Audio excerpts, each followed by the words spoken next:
Assalamualaikum warahmatullahi wabarakatuh. Selamat pagi, siang, sore, malam teman-teman semuanya. Perkenalkan nama saya Balki Sahira dengan NIM 12409031031050112 dari Program Studi Sistem Informasi. Pada kesempatan hari ini, saya akan mempresentasikan hasil tugas besar Final Project Data Analytics and Data Visualization menggunakan Excel dan Public Tableau. Judul proyek analisis data yang saya angkat adalah analisis pola pengeluaran keuangan generasi Z atau biasa disebut Gen Z. Presentasi ini disajikan secara komprehensif yang mengikuti kerangka kerja 6 tahapan analisis data. Baik, kita next. Nah, yang pertama ada tema dan latar belakang bisnis.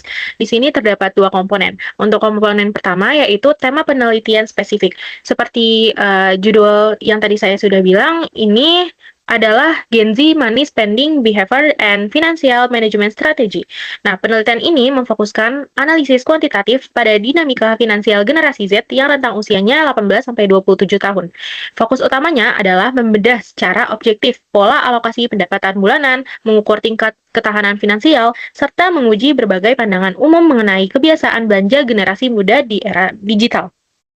Nah, untuk konteks ekonomi dan problem statement-nya, Gen Z ini sering diidentikan dengan perilaku high spending dan rentan mengalami FOMO atau fear of missing out yang dalam hal gaya hidup. Namun, di sisi lain mereka dihadapkan pada tinggi biaya hidup yaitu sewa dan bahan pokok serta inflasi. Nah, melalui analisis visual business intelligence di Tableau, penelitian ini menyajikan bukti berbasis data yang mengenai porsi real kebutuhan pokok versus gaya hidup serta mengukur maturitas investasi Gen Z. Oke, selanjutnya di sini ada sumber data dan spesifikasi dataset. Nah, informasi kredibilitas dan cakupan datanya itu ada dari repositori resmi Kaggle yang dataset diunduh langsung dari repositori Kaggle public dan dikembangkan oleh Anand Kumar. Untuk ukuran dan demografi respondennya itu terdiri dari 1.700 responden individu generasi Z dengan rentang usia presisi antara 18 hingga 27 tahun yang telah memiliki pendapatan mandiri. Nah, untuk kelengkapan atribut finansialnya itu mencakup 15 variabel kuantitatif terstruktur berformat CSV atau XLSX yang mencatat profil pendapatan bersih, alokasi biaya hidup primer, lalu pengeluaran diskresioner gaya hidup, dan alokasi simpanan aset. Nah, selanjutnya di sini ada parameter kualitas data. Yang pertama ada kelengkapan, yaitu terdapat 100% baris bersih tanpa data hilang. Selanjutnya kedua ada konsistensi mata uang, yang dimana seluruh metrik finansial terstandarisasi dalam mata uang US dollar. Selanjutnya ada tipe variabelnya itu kombinasi data numerik kontinu. Oke, selanjutnya di sini terdapat pemahaman proses bisnis. Terdapat 3 komponen, yaitu yang pertama ada uji stereotip konsumtif, di mana di sini mengukur secara statistik apakah proposisi terbesar gaji Gen Z benar-benar terserap untuk gaya hidup atau justru didominasi oleh pemenuhan biaya hidup pokok wajib atau yang mandatory expenses. Nah, untuk komponen kedua ada evaluasi literasi aset building yang dimana di sini menganalisis tingkat kejelian pengelola resiko Gen Z melalui perbandingan alokasi dana pada tabungan konvensional versus investasi aktif. Nah, selanjutnya komponen ketiga ada analisis lifestyle inflation, yang dimana mengidentifikasi apakah kenaikan tingkat pendapatan bulanan seiring bertambahnya usia secara otomatis meningkat kapasitas tabungan atau justru habis terserap kenaikan standar gaya hidup. Oke, selanjutnya di sini ada pemahaman data, yang dimana data dictionary ini pada dataset Kaggle yang saya temui terdiri dari 1.700 baris dan 15 kolom. Nah, kolom utamanya itu mencakup 5 atribut data. Yang pertama ada age, yang dimana tipe data Excel-nya itu integer dan satuannya itu usia 18-27 tahun, dan peran fungsional dan pengelompokan analisisnya itu variabel demografi utama yang digunakan untuk filter dan breakdown usia. Nah, selanjutnya atribut kedua ada income, yang dimana tipe data Excel-nya itu currency, dan satuannya US dollar, dan keterangannya itu metrik pendapatan bersih bulanan atau basis mengukur daya beli. Selanjutnya atribut ketiga ada rent dan groceries, yang dimana tipe data Excel-nya itu currency juga, dan satuannya itu US dollar, dengan keterangan komponen utama yaitu mandatory expenses atau kebutuhan hidup pokok wajib. Dan selanjutnya atribut keempat ada travel, shopping, eating out. Yang tipe data Excel-nya juga currency, yang dimana satuannya itu US dollar dengan keterangan komponen utamanya itu discretionary expenses atau pengeluaran gaya hidup. Nah, selanjutnya atribut terakhir ada savings and investment, yang dimana tipe data Excel-nya itu currency juga dengan satuan US dollar dengan keterangan metrik ketahanan finansial masa depan, yaitu tabungan versus pertumbuhan aset. Baik, kita next. Selanjutnya di sini ada the data analysis process, yang dimana yang pertama ada X question, yaitu merumuskan 5 pertanyaan bisnis strategi terkait rasio pengeluaran, prioritas tabungan, kolerasi gaji, dan biaya hidup.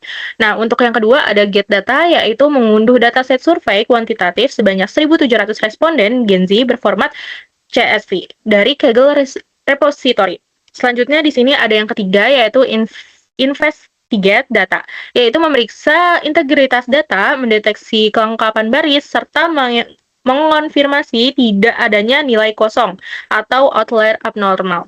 Nah, selanjutnya di sini ada prepare data yang keempat, yaitu pembersihan data di Excel dataset tersebut dengan validasi tipe data serta mengelompokkan agregasi menggunakan pivot table. Nah, selanjutnya yang kelima ada analis data, yaitu membangun 5 sheet visualisasi khusus di tableau publik seperti ada bar chart, scatter plot, pie chart, dan menyusun trend line.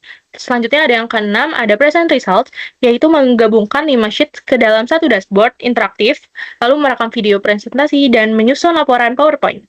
Nah, di sini terdapat formulasi 5 pertanyaan bisnis. Yang pertama ada pendapatan versus pengeluaran per usia, yaitu bagaimana perbandingan rata-rata pendapatan dan total pengeluaran di setiap kelompok umur 18-27 tahun. Lalu question kedua ada tabungan versus investasi, yang dimana pertanyaannya itu adalah mana yang lebih diprioritaskan oleh Gen Z, tabungan konvensional, savings, atau investasi aktif, atau investment. Lalu question ketiga ada dominasi gaya hidup dengan pertanyaan kategori gaya hidup mana yang paling banyak menghabiskan anggaran, ya apakah travel, online shopping, atau makan di luar. Nah, question keempat ada korelasi gaji dan tabungan, yang dimana pertanyaannya adalah apakah responden dengan pendapatan lebih tinggi secara otomatis memiliki tabungan yang lebih besar. Lalu question kelima ada mandatory versus discretionary, yaitu pertanyaannya berapa perbandingan proporsi antara biaya wajib mandatory versus biaya keinginan discretionary. Oke, selanjutnya di sini ada pendapatan per kelompok usia dengan tabelnya. Kita bisa lihat di tabel samping. Untuk stabilitas pendapatan bulanannya, rata-rata pendapatan Gen Z itu pada dataset ini bergerak sangat stabil di rentang 4.600 sampai 5.000 US dollar per bulan, dengan rata-rata total keseluruhan mencapai 4.764 US dollar. Selanjutnya question kedua ada prioritas tabungan versus investasi. Nah, kita bisa lihat di tabelnya ada dominasi investasi aktif, sehingga Gen Z mengalokasikan 2.450 US dollar untuk instrumen investasi. Nilai ini 1,57 kali lebih tinggi dibandingkan alokasi tabungan biasa. Question ketiga ada alokasi anggaran gaya hidup. Kita bisa lihat di tabelnya juga, di sini ada dominasi mutlak sektor travel yang sebesar 1.017 US dollar, di mana pengeluaran liburan atau berpergian memakan porsi terbesar, melangkahkan gabungan biaya belanja online dan kuliner. Ini membuktikan Gen Z lebih memprioritaskan pembelian pengalaman. Ada question keempat, yaitu kolerasi pendapatan versus tabungan. Kita bisa lihat juga pada tabel di samping, di sini ada garis trend atau trend line yang abu-abu berbentuk mendatar atau horizontal pada scatter plot, yang artinya gaji tinggi itu tidak otomatis menghasilkan tabungan yang lebih besar. Nah, question kelima ada mandatory versus discretionary. Di sini yaitu ada biaya wajib atau biasa disebut mandatory sebesar sekitar 2.522 US dollar sampai dengan 52,5% yang mencakup porsi mayoritas anggaran seperti sewa tempat tinggal, groceries, dan edukasi atau pengembangan diri. Baik, sekarang saya akan mengajak masuk langsung ke sesi demo live dashboard interaktif yang telah saya publikasikan di Tableau Public. Nah, dengan judul Dashboard Analisis Finansial Gen Z. Dashboard ini dirancang secara terpadu untuk menjawab 5 pertanyaan analisis bisnis utama dalam satu tampilan layar yang ringkas, scannable, dan interaktif. Oke, pertama-tama kita lihat grafik di pojok kiri atas. yang pertanyaan 1, yang di mana di sini menampilkan rata-rata pendapatan di setiap kelompok usia 18 hingga 27 tahun. Nah, jika kita arahkan kursor ke batang usia 27 tahun, tooltip tableau ini menunjukkan bahwa puncak rata-rata pendapatan tertinggi berada pada angka sekitar 5.007 US dollar. Secara visual, tinggi batang di seluruh kelompok usia bergerak stabil di kisaran 4.600 hingga 4.900 US dollar, yang mengindikasikan bahwa seiring bertambahnya usia dan pengalaman kerja, terdapat kecenderungan peningkatan kompensasi bulanan yang diterima oleh generasi Z. Oke, lanjut kita ke grafik yang kedua. Nah, selanjutnya di sini kita lihat perbandingan antara alokasi investasi versus tabungan, ya. Di mana ketika kita lihat batang biru tua ini, terlihat rata-rata alokasi untuk investasi mencapai sekitar 2.450 US dollar. Nah, sedangkan pada batang oranye di sebelah sini, alokasi untuk tabungan biasa itu hanya sebesar sekitar 1.557 US dollar. Dengan perbedaan tinggi batang yang sangat kontras, secara langsung membuktikan bahwa Gen Z ini di dalam dataset ini jauh lebih memprioritaskan investasi. Ini mencerminkan profil resiko mereka yang risk taker, dengan mereka lebih memilih menumbuhkan aset di instrumen investasi dibandingkan penyimpanan uang di bank. Seperti itu. Nah, kita lanjut ke grafik yang ketiga, mengenai kategori pengeluaran gaya hidup.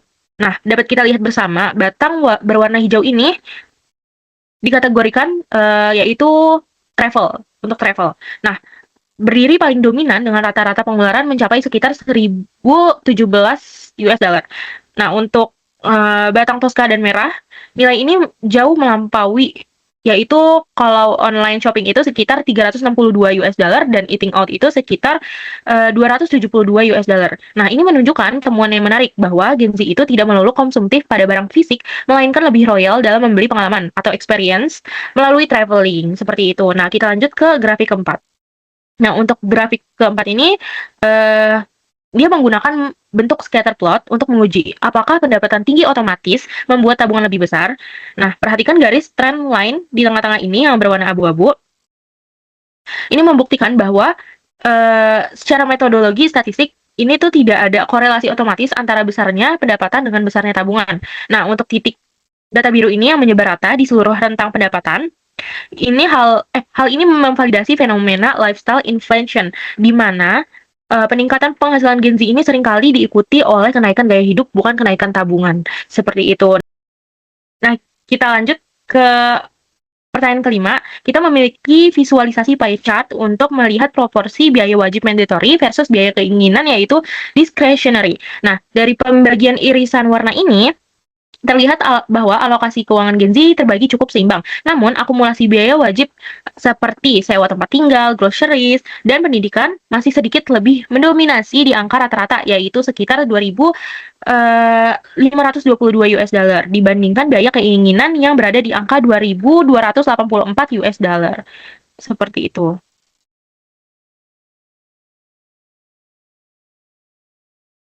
Nah, kesimpulannya yaitu pada demo ini melalui interaktivitas dashboard Tableau ini kita dapat menyimpulkan bahwa generasi Z adalah generasi yang memiliki kesadaran investasi tinggi namun menghadapi tekanan biaya hidup pokok serta preferensi gaya hidup berorientasi experience. Nah, seluruh visualisasi di dashboard ini sudah saling terintegrasi dan siap digunakan oleh pengambil keputusan untuk memahami perilaku finansial konsumen muda secara objektif.